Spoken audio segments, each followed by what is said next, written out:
நண்பர்கள், அன்புள்ளங்கள் கேட்டுக்கிட்டதற்காக குருப்பெயர்ச்சி நாளிலே சோழி பிரசன்ன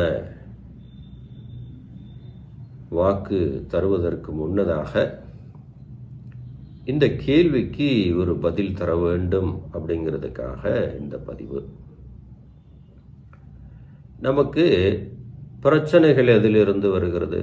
எல்லாத்திலும் இருந்து இருக்கிறது. பொதுவாக நிறைய நபர்களுக்கு, அநேகம் பேருக்கு பணத்தால் பிரச்சனை, பணம் இல்லையே அப்படிங்கிற ஒரு பிரச்சனை இருக்கிறது. பணம் இருக்குது, எனக்கு குடும்பத்துக்குள்ள பிரச்சனை, கணவன் மனைவிக்குள்ள ஒரு பிரச்சனை, அப்போது உறவுகளில் சொத்தால் பணத்தால் வந்த சங்கடம், அல்லது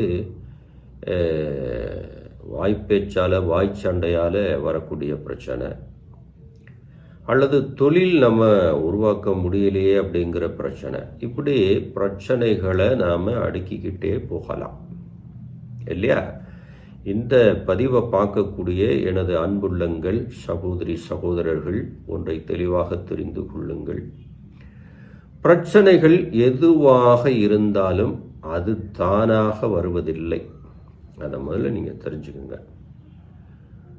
குடும்பத்துக்குள்ள ஒரு பிரச்சனைனா அது தானாக வர்றதில்லை. நம்ம எங்கேயோ ஏதோ ஒரு விஷயத்தை மிச்சம் வைத்திருக்கிறோம், நாம் உருவாக்கி விட்டோம்னு நீங்கள் முதல்ல புரிஞ்சுக்கிடணும். வேலைக்கே நான் போவதில்லை, எனக்கு வருமானம் இல்லைன்னு சொல்கிற மாதிரி நம்மளுடைய முயற்சிகளில், நம்மளுடைய செயல்பாடுகளில் எங்கேயோ ஏதோ ஒரு பிரச்சனை நாம் வைத்திருக்கிறோம் அப்படிங்கிறத நாம் தெரிஞ்சுக்கிடணும்.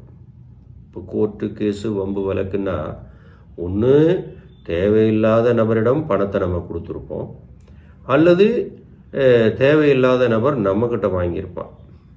இதனால் கொடுக்கல் வாங்கல் பிரச்சனையாகி சங்கடமாகி அது போலீஸ் கேஸ், கோர்ட்டு அப்படின்னு போகும்.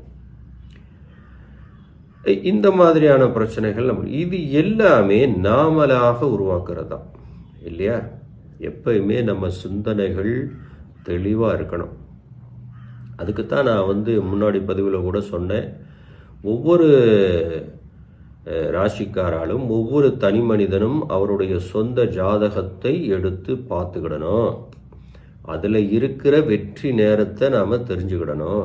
அந்த நேரத்தில் நம்மளுடைய தொழில் வியாபாரங்களை செய்யணும் அப்படின்னு ஒரு பதிவிட்டிருக்கிறேன். அதையும் நீங்கள் பார்க்கலாம்.